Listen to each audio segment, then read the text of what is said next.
Hey, Kyle's Wonderful here again with another wrestling review. This time it's Impact Wrestling from July 28, 2022, recorded in Louisville, Kentucky. So, as usual, we're going to start out with BTI Before the Impact. You can find it on the Impact YouTube page, and it's a great reminder for what happened last week. So, I love to watch that first. The preview of this week's show, BTI, as always, is hosted by Josh Matthews and Gia Miller. And we start by seeing the last half of last week's amazing main event between Alex Shelley and Chris Sabin. The Motor City Machine Guns collide in a number one contenders match where Alex Shelley not only won his first ever number one contenders match ever, but now gets his first ever Impact title match. So that's awesome. At Emergence, August 12th, the next big event for Impact, it'll be Josh Alexander defending against Alex Shelley. I'm really looking forward to that. And not only that, but last week after that happened, KUSHIDA made his Impact debut to make a save from Diener and Doring attacking Motor City Machine Guns after their match. So what an awesome moment last week at the main event. Kushida is one of the best junior heavyweights in New Japan history and a former teammate of Alex Shelley in a team called Time Splitters. So that was one of my one of my favorite main events slash endings to an Impact ever. Definitely a special moment for sure. So later in BTI, we'll see an exclusive match this week. It's Bhupinder Gujjar versus Vincent from Honor No More, and this will be yet another match that Brian Myers set up for Gujjar to keep Gujjar away from Myers' digital media title. So then we go to a recap of the pretty good tag match last week. It was Vexed, which is Chelsea Green and Deonna Purrazzo defeating Mia Yim and Jordan Grace. So they got a big win here over the Knockouts champion and number one contender, and that earned Vex a Knockouts tag title shot in Emergence against Rosemary and Taya Valkyrie. So I have a feeling that Taya is plotting to take out Rosemary with Jessica Havoc's help. So that might be an easy win for Vex, depending on what happens there. Then we see the ending. We're still on BTI, by the way. We see the ending of last week's Impact X Division title match where Speedball Mike Bailey successfully defended against Diener. So Speedball Mike Bailey is a fighting champion who looks unstoppable right now. He couldn't quite get a good match out of Diener. That's how bad Diener is. But Mike Bailey is one of the best top 10 best wrestlers in the world currently. Having a career year in 2022, just all over the place, not just an Impact. He's wrestling multiple events every single weekend, just getting better and better and better. So we don't get to see Speedball Mike Bailey even backstage or anything tonight. So hopefully we get to see Speedball in a match next week. Next is on BTI is the ending of the Bullet Club, Chris Bay and Ace Austin defeating Honor No More's OGK team, which is Mike Bennett and Matt Taven. So 1 week after Honor No More defeated Bullet Club in an 8-man tag match, OGK got a pin on I think it was Doc Gallows, the tag champions, the Good Brothers. So OGK's claim for the title title shot might have gone up in smoke with the loss last week to Chris Bay and Ace Austin. So of course, Honor No More Hunter, Heath helped Bullet Club win, but they were the ones distracting the referee with Maria. So that seems fair to me. And that makes 3 weeks in a row Heath was successful in his hit and run attacks. So surprisingly, next on BTI, we see last year's main event of Emergence. It was Christian defending the Impact title against Brian Myers, and Christian won. So then this week's social media top 5 is number 5, Jessica Havoc's transformation into being, I don't know what the correct term is, but she went from like gothic to like a valley girl almost. Like she wants to have parties and mimosas, even though like she used to be like, all about gothic things. Number 4 is Vex getting a tag title shot. 3, which should have been 1, was Kushida's debut. How is that not number 1? Number 2 was Bandito versus Ray Horace was announced at Emergence. And number 1 is Alex Shelley becoming number 1 contender, setting up match at Josh Alexander for the main event of Emergence. I still would have put Kushida number 1, but at least number 2.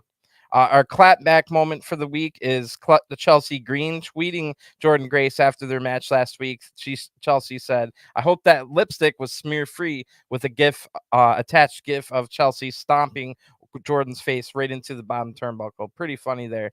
The Iceman intel this week was that he saw, or just basically, Havoc was missing since losing to Masha Samovich. Now we've seen Havoc return as Jessica, and it seems to be an alter ego. Did Father James Mitchell or Sue Young change her, or did Havoc do it willingly? Now, if you've been watching my reviews, I'm pretty sure it's Taya Valkyrie that changed her. Remember, Taya went into the White Void before Rosemary got there. And we don't know how time works in the White Void. I think like a whole day passed, even though Rosemary got in there maybe 10, 15, 20 seconds later. I think a whole day passed and Havoc was transformed, manipulated into becoming what she is now. She seems like a mini me of Taya Valkyrie, to be honest. So I think that's where the story is going. Anyway, it's time for this week's BTI match, and Brian Myers comes out first. He'll be on commentary. Then all of Honor No More come out, and they're looking around for Heath, and it will be Vincent in this match. So not only does Gujjar have to watch his back from Brian Myers, but Maria as well. The rest of Honor No More have to leave ringside, but Maria stays out there. Bhupinder Gujjar now out. He looks focused, and he notices that Brian and Marina are ringside, taking a mental note of this. Vincent starts the match with a kick and a shoulder tackle. Gujjar hits a shoulder tackle in response to take control. Brian then says Vincent hasn't showered in a while, and Gujjar is undefeated in singles matches since joining Impact in December. So that's a big but in response to this, Brian Myers says, yeah, but Gujjar only has 300 Twitter followers. He's not worthy to challenge for the Digital Media Championship. And Brian Myers has a good point there. The Digital Media Championship isn't about wins and losses. It's about like the digital media side of things. So if Gujjar wants like a title shot, that's fine, like for the Impact title, based off of how many wins he picks up. But not necessarily is that this the criteria for getting a title shot for the Digital Media Championship. So I'm completely behind Brian Myers on that one. Vincent now hits a big slam, but Gujjar fights back with a super kick. Gujjar then climbs up the ropes, but Maria grabs his leg. The referee sees this and kicks Maria out from ringside, but Vincent was able to take control off of that distraction, hitting some big chops, a running forearm, and a running knee strike. So Maria did her job here, even if she did get kicked out. Maybe she thought or knew that Myers is going to try and help. So in her mind, maybe she thinks it was worth it, even though the refs are. She still got Myers out there, even though she's not associated with Myers. She knows she's smart enough to know that Myers doesn't like Gujjar. So Gujjar then kicks out of two after that flurry from Vincent, charges right into a knee strike from Vincent, and then a Russian leg sweep gets Vincent a 2 count. Gujjar's in trouble now. Vincent applies a headlock. The crowd cheers for Gujjar to get back up, so he does, and Gujjar punches his way out and hits a big spine buster. Then Gujjar hits a sling blade after that into a ripcord knee and then a Samoan drop. So now Vincent's in trouble, and this is where Maria gambled that Myers might help. But Vincent actually turns it around himself and hits a swanton bomb. But then Heath's music starts playing over the speakers. So Vincent looking around, paranoid and distracted. Gujjar rolls up Vincent for the 1, 2, 3. The winner of this match by pinfall is Bhupinder Gujjar. And now Heath shows up, even though like at this point, Vincent was like, oh, he's not coming. So Heath then shows up, hits the wake-up call from behind on Vincent, and Heath runs away before Honor No More show up. So that was the end of BTI. We get another 4th straight week of attacks. The 4th man goes down from a wake-up call from Heath. So that ends BTI Before the Impact. Now we start regular Impact from July 28th, 2022 from Louisville, Kentucky, recorded a couple of weeks ago.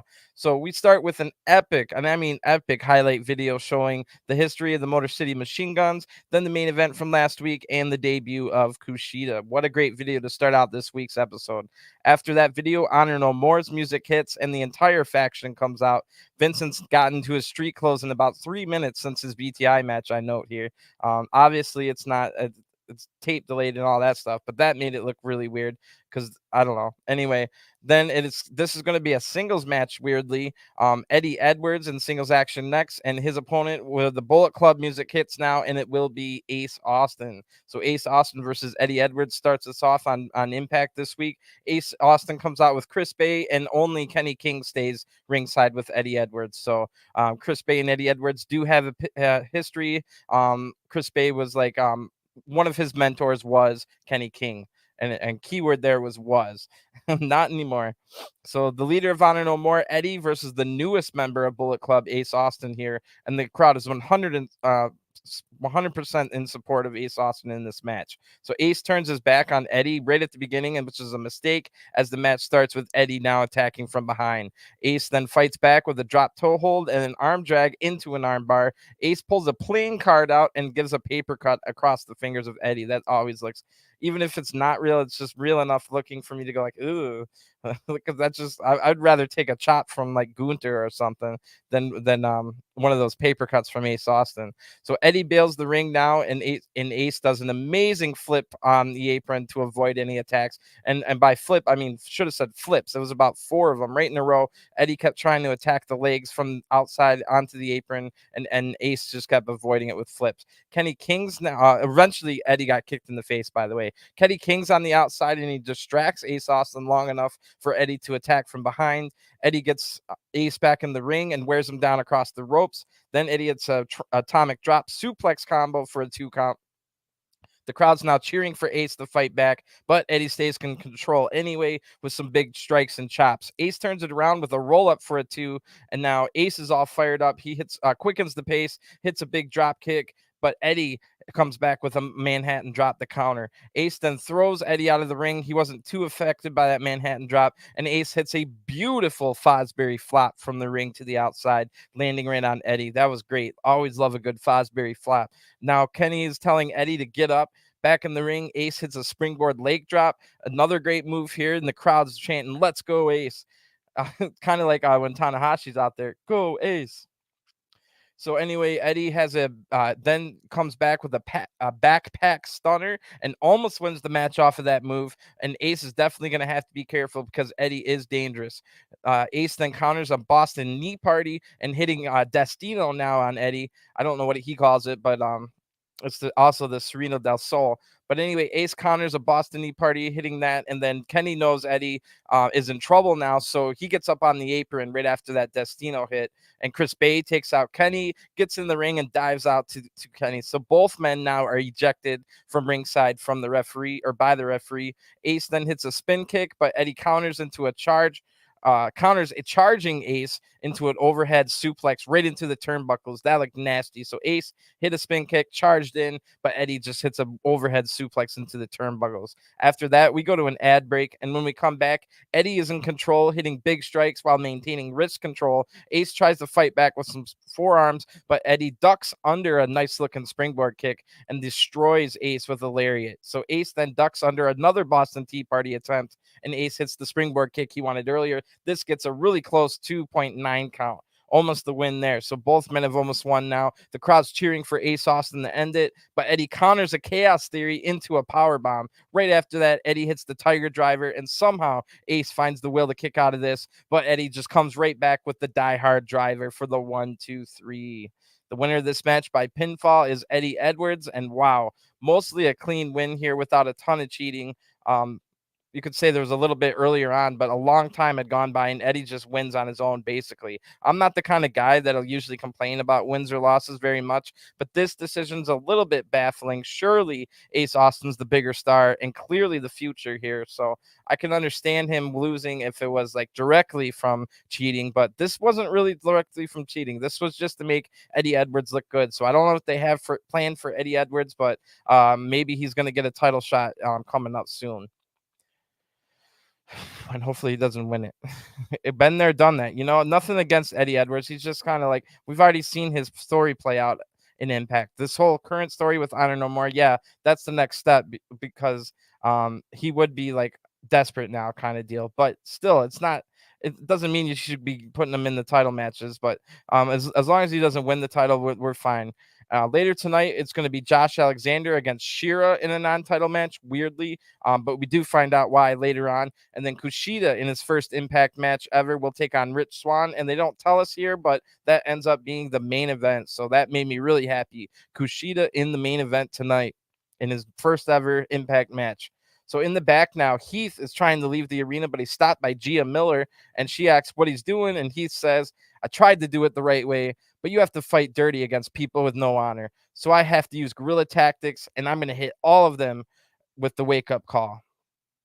So I don't know. I mean, like hitting one wake up call here and there is cool, and yeah, it's making them paranoid. But what is hitting all members with the wake up call really going to do? Is that going to change anything, or is it just going to make them more mad?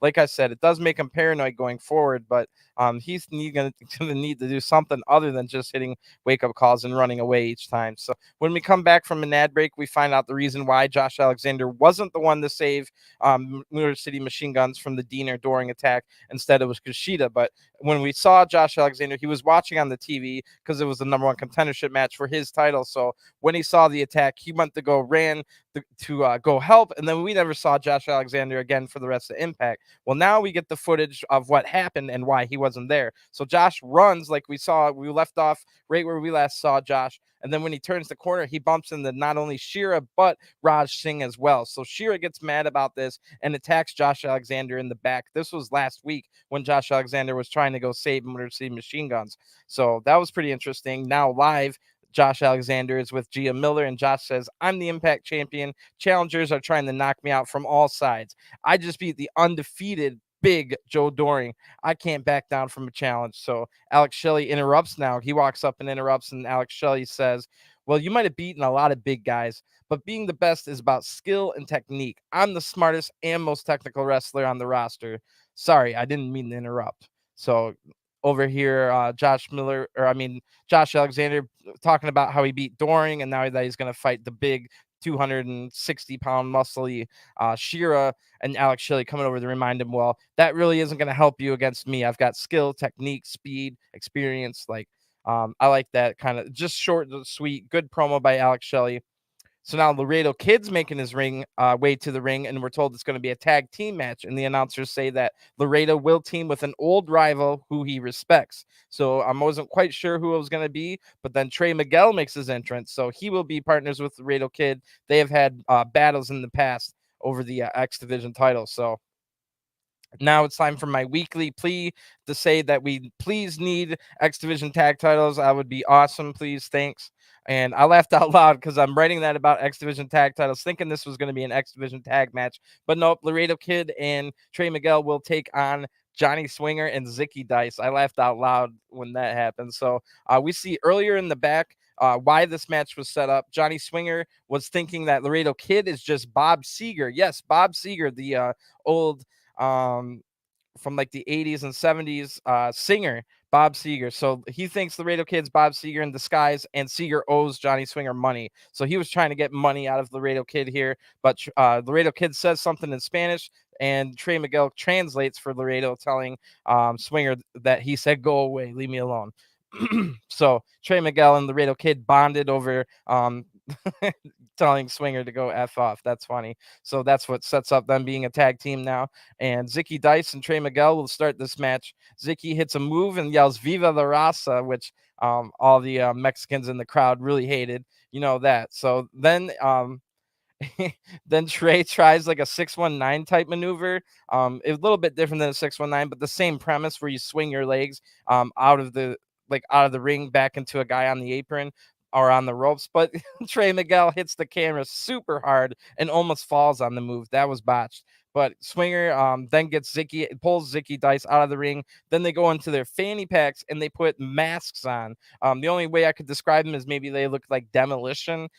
They're like had black with spikes on it. They weren't matching masks, and they're like, oh, now we can do twin magic, and like the Killer Bees and the Bella Twins used to do. Now we can switch. Because we have masks on, but the masks aren't even the same. They have different hair color, different hairstyles. The body shapes are completely different. They're wearing different outfits. So that's the joke here, and it's pretty funny. I laughed. So Zicky then goes back in, and he gets double teamed by Laredo and Trey, but Swinger attacks from behind, and Zicky tags in Swinger now, who's still wearing the mask. They're both wearing their masks. They hit a double team on Trey, and Ricky tags back in. Trey hits a handspring kick and tags in Laredo Kid. Swinger kicks Laredo from the apron, but Laredo dodges a double team. Trey then hits a Meteora on Zicky, and followed by a frog splash by Laredo for the 1-2-3. The winners of this match by pinfall are Laredo Kid and Trey Miguel. A joke match here, but the joke was funny, so I don't care about that. And it establishes another X Division tag team going forward, Trey Miguel and Laredo Kid. So maybe, just maybe, fingers crossed, we're one step closer to an X Division tag title. And really, Trey should be with Zach Wentz. I understand if companies might not want to bring Zach Wentz in after the whole mustache photos that got him released from NXT, but at the same time, I think the guy should be deserves another chance. He's not like he I can understand why, like, especially the Jewish community and stuff wouldn't want anything to do with him in any of his companies. But I think someone should be given a second chance. It's not like he murdered people or anything like that. So we then see a recap of the BTI match with Heath attacking Vincent, and then afterward we see Brian Myers is in the back and then he just stumbles upon Bhupinder Gujjar. So Brian says, "Oh, you want a shot at the title?" Well, I yelled out, "Does anybody want a title shot?" And somebody already stepped up to the plate. So I'm sorry, bro. And then someone else got the shot. So Gujjar says, "I don't believe you. Who got the title shot?" So then all of a sudden, Crazy Steve and Black Taurus walk up.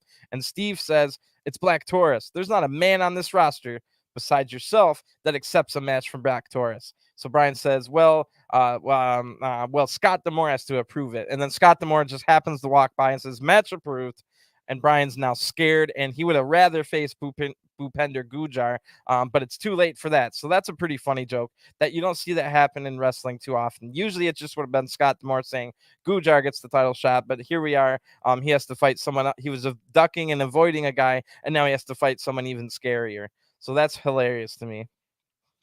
Now, after a commercial break, Tasha Steelz awkwardly dances her way in her street clothes, and she's accompanied by Savannah Evans. She dances her way to the commentary booth for the next match. She's going to do commentary, and it's going to be two women from OVW, which, remember, they are in Louisville, Kentucky, the same place as OVW. And OVW is kind of like the NXT of Impact. Not really. I don't think people from Impact have any power over how OVW runs their shows or anything, but they have a close working relationship. So we're going to get a women's match here from OVW, a tryout match. And Tasha says she's going to scout them to see if they want to be in the Flava division or whatever her thing is, she says about her division. So first out is Tiffany Nevas, and she's looking good. So I'm pretty sure I've seen her on AEW Dark before, and her opponent is going to be Jada Stone. I've never seen or heard of her before, but she does some backflips and handspring stuff, like tumbling, like a gymnast, during her entrance, and seems to be the baby face here.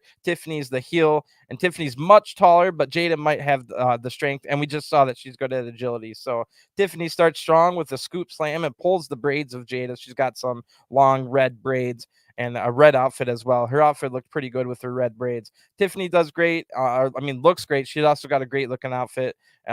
Jada then goes the flip, and Jada shows off her flipping and counters, and then hits two kicks to the face of Tiffany. Jada then goes up to the top rope and does a split-legged moonsault, but Tiffany avoids the attack and takes control. Tasha's impressed by Tiffany in this match. Tiffany then gets a surprise roll up here and holds the ropes for the 1-2-3. Short match here. Your winner of the match by pinfall is Tiffany Nevas. And short match, but that's a good thing. Jada Stone was definitely looking very green, like a rookie. She's got good flips and a good look to her, so I definitely think she has a future. But right now, I can tell she's a big time rookie. We didn't need this match to be any longer to expose her to the world before she's ready to be exposed. You know what I'm saying? So I would definitely love to see more of Tiffany Nevas in the future, though. And before Tiffany can even celebrate here, the lights go out. So I'm like, oh, what's going on here? And then a red light bathes the arena, and the words "Killer Kelly" are written across the video board. So here we go. Somebody's about to get murked. Killer Kelly then walks out under the red lighting in a dark arena, just like Kane, and it stays that way here for a while. So Killer Kelly's in her street clothes, and she gets into the ring right into the face of Tiffany Nevas. But to Tiffany's credit, she doesn't back down whatsoever. Killer Kelly just laughs at this and then hits a huge mafia kick. And then Kelly applies a chicken wing and makes Tiffany pass out from the pain. Then Kelly runs and hits a big kick on Jada, who was still in the ring recovering. Or I guess she didn't really have to recover. She got rolled up. I don't know why she was still in the ring, but Killer Kelly destroys her too, hitting a sit-out implant buster on Jada. So then Killer Kelly laughs about the damage she just caused, and well, now we know who can maybe potentially finally stop Masha Slamovich. I'm guessing this is going to lead to a big match at some point down the line, Killer Kelly versus Masha Slamovich, and that'll be a nice one. So great debut here, although I did want some more of those vignettes. We quite didn't find out what they was all about, all those vignettes the last 3 weeks. is Killer Kelly a lady of the night in SWF? And she is an assassin. She's just a loner that likes motels. Like, I'm not quite sure, but either way, awesome stuff. She looked great. Great look. She got a shorter hair since the last time I saw her wrestle, and it looks really good. So she's definitely got a little bit of a makeover. She's ready for the big times. I've seen her wrestle before many times in the past, and she's really good. So this is going to be a great addition to the Knockouts division. And great debut here. She looked like a star. So after that, we go to an ad break, and then we come back. Violent by Design is in a stairwell. So Eric Young says to Diener, he says, "You failed to eliminate the sickness last week." And Diener says, "We didn't plan for KUSHIDA." And Eric Young says, "Well, you should always be prepared for anything. Now, one thing at a time. First, the machine guns, and then KUSHIDA." So that's the last we see of Violent by Design tonight. But they are planning on taking out the machine guns and then KUSHIDA, which is not good news. Alex Shelley's just about to get his first ever Impact title shot. KUSHIDA's just making his debuts here. So they're already got a target on their back. So now we see Sabin in the studio. He's talking about how great Alex Shelley is. Then Scott D'Amore's there too in a separate studio thing. And this ends up being a huge video package of all kinds of wrestlers talking how great Alex Shelley is, how Alex Shelley's an innovator of the style that a lot of wrestlers use today. Especially if you go watch AEW, you'll see a lot of Alex Shelley influence. So there's a ton of wrestlers talking about Alex Shelley in this video, including Johnny Gargano was talking about Alex Shelley in this video. So Johnny Gargano, you could say, appearing on Impact tonight. That's interesting, especially because I think Johnny Gargano might be the new I think he's about to be at SummerSlam to be the new Seth Rollins doesn't have an opponent anymore. He injured Riddle. So I think that's going to be Johnny Gargano. So before Johnny Gargano goes to SummerSlam on Saturday in 2 days, apparently he's here on Impact. That was pretty cool. So Shira is now out. He's got his match here. He's accompanied by Raj Singh. Last time we saw Shira, he lost in about 2 or 3 minutes to Rich Swann. So maybe that was just a matchup nightmare for Shira. But the problem is Josh Alexander is one of the hottest wrestlers in the world right now and can be a matchup nightmare for anyone. So Josh comes out and the crowd's chanting walking weapon as the bell rings here. So Shira uses his power advantage at the start here, but the vast technique advantage allows Josh to escape any damage. Then Shira gets a hold of Josh and throws him halfway across the ring with a huge Beal here. But Josh will have to avoid any more big shots like that. He's got a huge title match in 15 days to Alex Shelley, who was a submission master. So Josh then clotheslines Shira over the top rope, and the crowd's loving this. Josh then hits a massive crossbody to Shira, who was on the apron, and they both go spilling to the outside. That was a sweet looking move. Raj Singh is out in the ringside, and he grabs Josh's leg and tries to throw him into the steps. Josh just blocks this and stares down Singh. And then this gives Shira enough time to recover, but Josh just counters Shira's attack and applies the ankle lock to force Shira to tap out. The winner of this match by pinfall is Josh Alexander. Another quick loss by Shira. He's definitely got to need to go back to the drawing board to find a new strategy and also train a lot harder because he's getting punked out there. Just quick little warm-up match for Josh Alexander. Exactly what he would have wanted to get the juices flowing, get the sweat going, and not really take any damage. Just that one Beal. So now we're in the back, and Moose is with Gia. And Moose says, "There is no alliance between me and Macklin. If anyone should be pissed at Macklin, it should be me. I didn't need anyone's help beating Sami Callihan. I had that match." So that's kind of what I've been saying, because it did kind of look like Macklin was in Moose's office or the locker room just on his own. And then we never saw like Moose with Macklin that time. So... And I was saying that Moose just seems like such a cooler guy on his own that having Macklin with him only brings him down a little bit, in my opinion. So I hope it stays that way. Of course, Moose could just be lying here, but we'll have to figure or just wait and see. So now we're in the Honor No More locker room, and Eddie Edwards is saying that Impact is screwing us, and Heath is attacking all of us. And then you guys earned a title shot and had to then fight Chris Bay and Ace Austin. So Honor No More are mad. They walk over to Scott D'Amore's office, and Vincent asks Scott D'Amore, what is he going to do about Heath? Scott says, "Well, that's your problem, not mine." So Taven says, "Give us our title shot." So then we hear some banging noises and Maria yelling, and everyone goes to go see what happened except Eddie, who Eddie tries to reason with Scott, but Scott just leaves. So that bang, I was thinking maybe that was Heath attacking yet again, but I'm not quite sure. We just go to a commercial break here, so we'll have to find out what that was later. When we come back from break, now we're in the women's locker room, and Chelsea Green and Deonna Purrazzo are looking at their phones about something. Maybe it sounded like dresses or something. Then Jessica walks in, and that's formerly known as Havoc.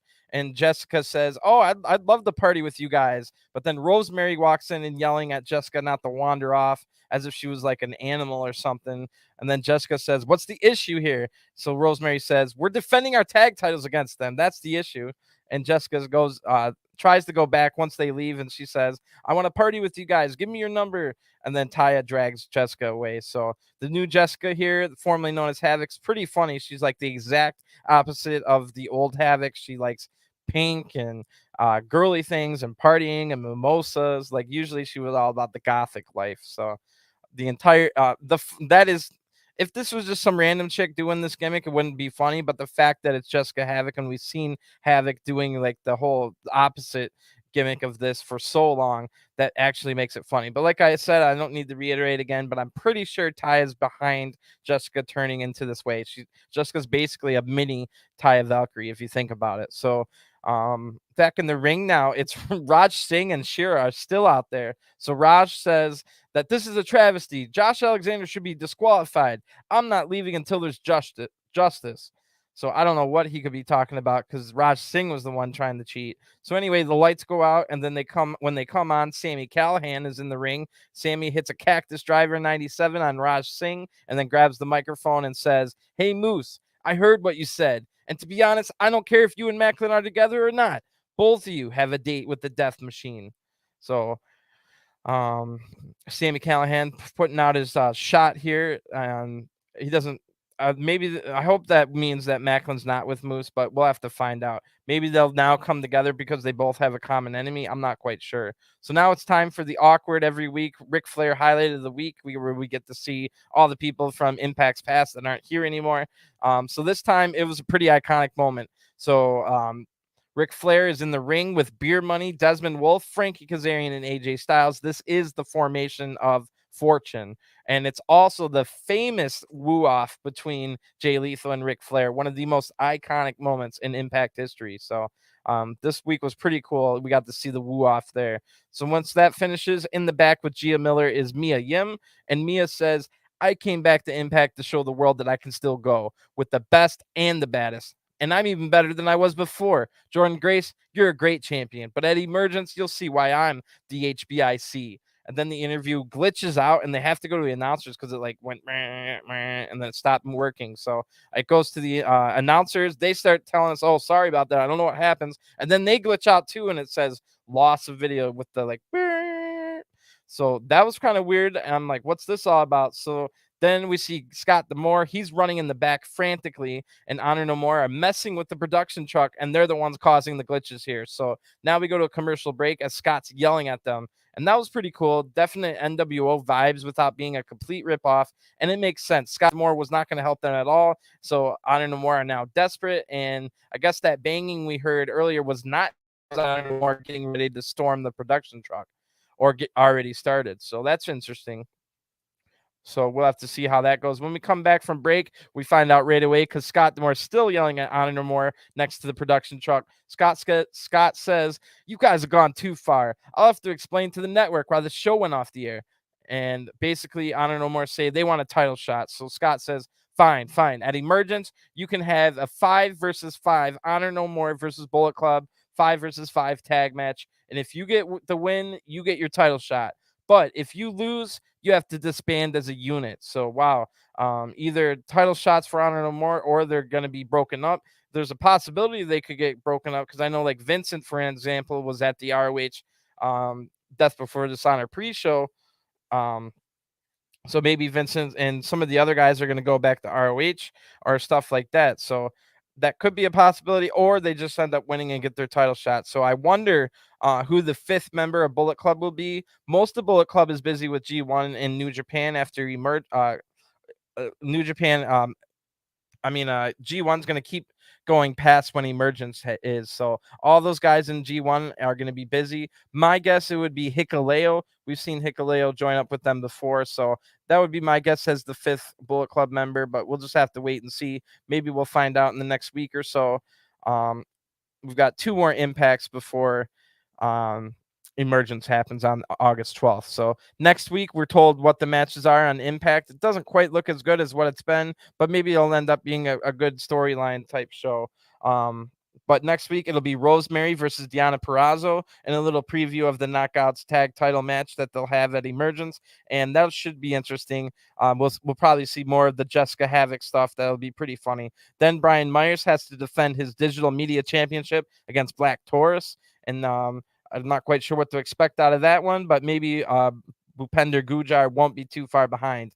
Giselle Shaw is finally going to have to go up against Masha Slamovich. That should be interesting. Maybe Giselle Shaw has had enough time to think of a plan and just not get completely steamrolled by Masha Slamovich. But like I said, I can't wait for an eventual Killer Kelly versus Masha Slamovich match. That'll be sick.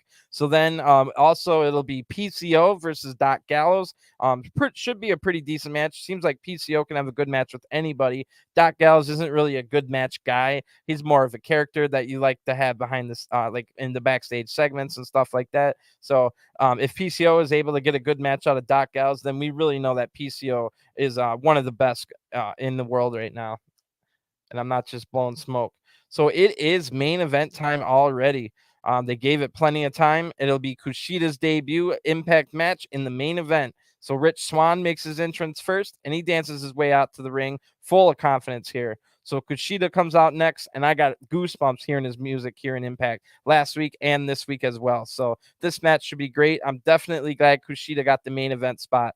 And huge cheers for KUSHIDA when he comes out. So before the match even starts, we go to an ad break, which I was fine with. I'd rather do that than have an ad break 2 minutes into the match. So when we come back, the bell rings and the crowd chants KUSHIDA right away. So Swann wants to shake hands. KUSHIDA was a little hesitant about it, not quite knowing what to expect. Maybe he doesn't know Rich Swann very well, but KUSHIDA eventually shakes the hand. And then they start the match with some great looking grappling. KUSHIDA then picks the ankle to take Rich to the mat, and both men are former WWE Cruiserweight champions. However, they were not in WWE at the same time. So KUSHIDA then gets the better of all the technical style grappling, but Rich Swann didn't really take any damage. He hung with KUSHIDA, but KUSHIDA kept getting a little bit of the upper hand. KUSHIDA then applies a headlock and grinds it across the ears of Swann. I like that. Straight out of William Regal's playbook there. Then Swann quickens the pace here, where he'll probably have the advantage in a quicker match as opposed to the technical grappling. So great flurry, fast flurry here, where both men are evenly matched. They do all kinds of flips and running moves and avoiding things and awesome stuff right here. So the crowd's now chanting both these guys. And KUSHIDA then hits some leg kicks, but Swann dodges all of them. And then KUSHIDA tries to go work on the arm now. So that's going to be the story of the match going forward, is KUSHIDA targeting that arm for his finisher, which is a Kimura lock called the hoverboard lock. So KUSHIDA then, now he's working on the arm. He takes Rich to the mat, but Swann flips out of it, showing his agility advantage here. So KUSHIDA then hits a couple of massive Showtime palm strikes to the face, and KUSHIDA then hits might have the striking advantage, but then we see later on Rich Swann definitely can strike with the best of them as well. So that one's kind of even as well. Rich then rolls out of the ring, a little bit dazed from those palm strikes, and we have our first ad break of this match. So far, KUSHIDA has shown that he has the grappling advantage and maybe the striking, but Rich Swann has definitely shown he has the quickness and agility. So I would have to guess that KUSHIDA has the experience advantage, and I'm guessing that's what will decide the match. But I'm definitely looking forward to the rest of this match. They haven't even left first gear yet, and what they've done so far has been great.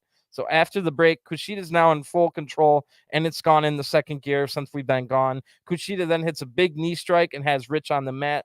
KUSHIDA then goes back to work on the arm with some nasty looking attacks, like cranking back with the full body. Some really good stuff. Even so the arm of Swann is in a definite mess now. KUSHIDA hyperextends the arm across his shoulder, and then KUSHIDA makes the mistake of quickening the pace here, but Rich instantly takes control with a nice drop kick as soon as the pace quickens. So Rich Swann definitely showing he's better when the pace is quickened. KUSHIDA's kind of showing that he's better when the pace is slow. So KUSHIDA's going to try and keep the pace slow now. Rich then hits a striking exchange and wins it with a spinning thrust kick. So Kushida might not have the striking advantage after all. Swann can definitely match him on that one. So Swann keeps the pace slow here and hits some massive kicks to the back, and a sliding drop kick knocks Kushida right out of the ring.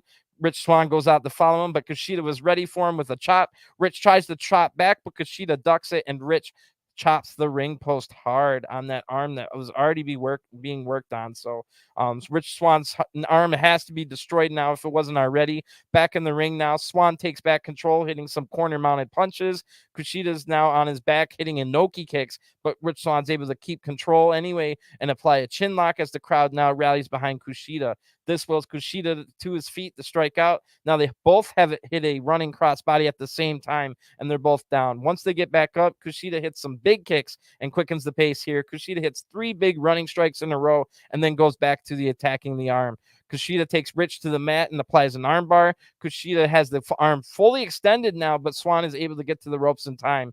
But Swann is in big trouble now. So Kushida applies another arm hold, but Swann is able to strike out. Kushida then hits 4 more big strikes, and some of those were on the arm. So the crowd's now chanting, "This is awesome." Swann's arm has got to be useless now, but he's hit some big kicks instead. He's still got some good kicks in his arsenal. Swann, after the kicks, hits a neck breaker and one of those kickback. It's the black mask that Seth Rollins does sometimes, and that brings Swann back in control. Rich takes a few seconds to recover now. He's got a lot of arm pain going through his body. Then he goes up to the top rope, but he misses a Phoenix Splash, wasting a little bit too much time before going for it. Then Kushida hits a hip toss drop kick combo, one of his patented moves, and then tries to get the hoverboard lock on the arm, but Rich is able to escape this, and that would have been the end if it was applied, because Rich Swann's arm is already in a bad shape. So Rich then Kushida goes up to the top rope, but Swann leaps up with one fluid movement, hitting a hurricanrana from the top rope. That was nasty. But Kushida comes back with a nice handspring heel kick right to Rich Swann face, who had gone back up top. So both men stopping the other from going up top with great moves and also devastating ones. So Kushida now goes up. Rich Swann is still up on the top rope, so Kushida joins him up there and applies the hoverboard lock on the top rope. But of course, that would be a rope break. So Kushida flips over to the mat, never letting go of the Kimura lock, and Rich Swann is forced to tap out. The winner of this match by submission is Kushida. Great match here. They told a story, a great story, and the beginning of the match was almost my favorite part. Even though it was the feeling out process, I really liked how they were trying to see, who's better at technical, who's better at the quickness stuff. The thing that made it good is they're both great at them all. So it just ended up being, even though it was a feeling out process in the beginning and they never left first gear, it was just so freaking fun to watch. And that led to them going in the second gear. We didn't really get a third gear here. I guess we would have got a third gear if it was like a pay-per-view match or something like that. But or a big number. We got to see the Motor City Machine Guns go in the third and maybe even fourth or fifth gear last week. But that was a big special match. Decades in the making, and it was a number one contendership match. This one's just like a debut match, stuff like that. So I understand. I like this match. Pretty decent episode of Impact. Nothing too like offensive or anything like that. I'm still glad I watched it. I'm still excited for next week. I'm more excited than I was even coming into this week for Emergence. So that's the sign of a good show right there. But it wasn't as good as some of the episodes we've gotten in the last few months. But I did love the match, of course, with Kushida being in the main event. We got to see the debut of Killer Kelly. That was pretty cool. And the multiple videos about Alex Shelley was awesome. Alex Shelley is one of my favorites of all time. I'm a little biased being from Detroit, the Motor City myself, but I've always liked Alex Shelley 10 times more than Chris Sabin, to be honest. No offense to Chris Sabin. But another really funny Jessica Havoc segment, and that was so there was some great stuff on this show. I would have preferred to see another good knockouts match, but it was just that the OVW women's match wasn't really anything. Shira, that match wasn't really anything. Eddie winning clean over Ace Austin, that was a little weird. And then we had a comedy match with Larado Kid and Trey Miguel. That really was just to establish that Trey Miguel and the Larado Kid are a tag team now. So this was kind of, I guess, a setup episode. A lot of things being set up, like the debut of Killer Kelly, the debut of Kushida. Now we've got Violent by Design are wanting to take out Motor City Machine Guns and Kushida. We've got Sami Callihan. He wants to take out Moose and Macklin. So there was a lot of people missing from tonight's show. I know that's how Impact does it, since they have to tape everything all in a month. But everything, people were being mentioned even if they weren't being seen and stuff like that. I wish we would have got at least a mention of Speedball Mike Bailey tonight. But that's fine, I guess. You don't want to overexpose them. Hopefully next week we get a random speedball match, but they didn't announce anyone, so I would have assumed they would have announced it. We didn't get to see Jordan Grace, the Knockouts champion, whatsoever. Another person that was missing for sure. Let's see, all the Honor No More stuff with the truck and all that. That was pretty cool. I liked all that stuff. So that stuff made the Impact a little bit more palatable to watch, since that was like multiple segments. So like if you didn't quite care about the women's match from OVW, then you had like that kind of segment. And then if you didn't care about the Shira match, then you had that segment to go back to again as well. Mia Yim had a pretty good promo. I liked her promo. She was looking great as well. I'm looking forward to that match. I'm looking forward to the Knockouts tag match as well. We got the little bit of Deonna Purrazzo and Rosemary, who were also, Deonna Purrazzo and Chelsea, and they were looking good tonight as well. So everyone was looking good. Everyone's looking ready. It was mostly a setup show this week, but we did get a really good Kushida Rich Swann match. Definitely by far the match of the night. The Eddie Edwards Ace Austin match was probably the second best one. Just a little bit baffling that Eddie didn't really need much cheating to beat Ace Austin. That's a little in my opinion, but Heath Slater doing that whole thing, that's pretty cool. But like I said, he needs to come up with something else other than, like, you hit a wake up call and then they get a week to recover. Like, they're going to be 100% again by next week. It's not like you took them out with a chair or stuff like that. So I'm assuming next week we're going to start getting Sami Callihan stalking Moose and Macklin, and we'll get Violent by Design starting the stalk Motor City Machine Guns. I would assume that might mean that maybe Chris Sabin and Kushida versus Diener and Doring at Emergence. That might be a possibility, since what's his name, Alex Shelley, is in the main event. So that could be a possibility. And like I said, I say it every week, I wish the X Division tag titles were a thing. Now we've got another team set up, Larado Kid and Trey Miguel, and we've got a lot of teams already set up in the X Division, and could easily make some more, or bring a couple more X Division guys in to be a tag team, or sign a tag team that's X Division style. So good stuff overall. Just trying to see if there's anything else I'm missing. We don't really know what James Storm is doing anymore. He's kind of been missing for a few weeks now. And Giselle Shaw is going to have to find out some kind of way to figure out not to get completely murked by Masha Slamovich next week. Brian Myers, as the same thing, is going to have to figure out how to keep he's going to have some kind of plan to keep his digital media championship against Black Taurus next week. And then Rosemary versus Deonna Purrazzo might have some kind of plan behind it as well. PCO versus Doc Gallows, I'm not really looking forward to it per se, but if anybody can get a good match out of Doc Gallows, it's probably PCO. So I'm gonna get going there. That's pretty much all I can find to talk about this episode. Not one of the better episodes, but still a little bit above average. I wouldn't call it bad, maybe even a little bit above average. I like the Honor No More stuff throughout the show, and the main event was killer. Make sure you watch the main event and watch that Killer Kelly segment where she debuted as well.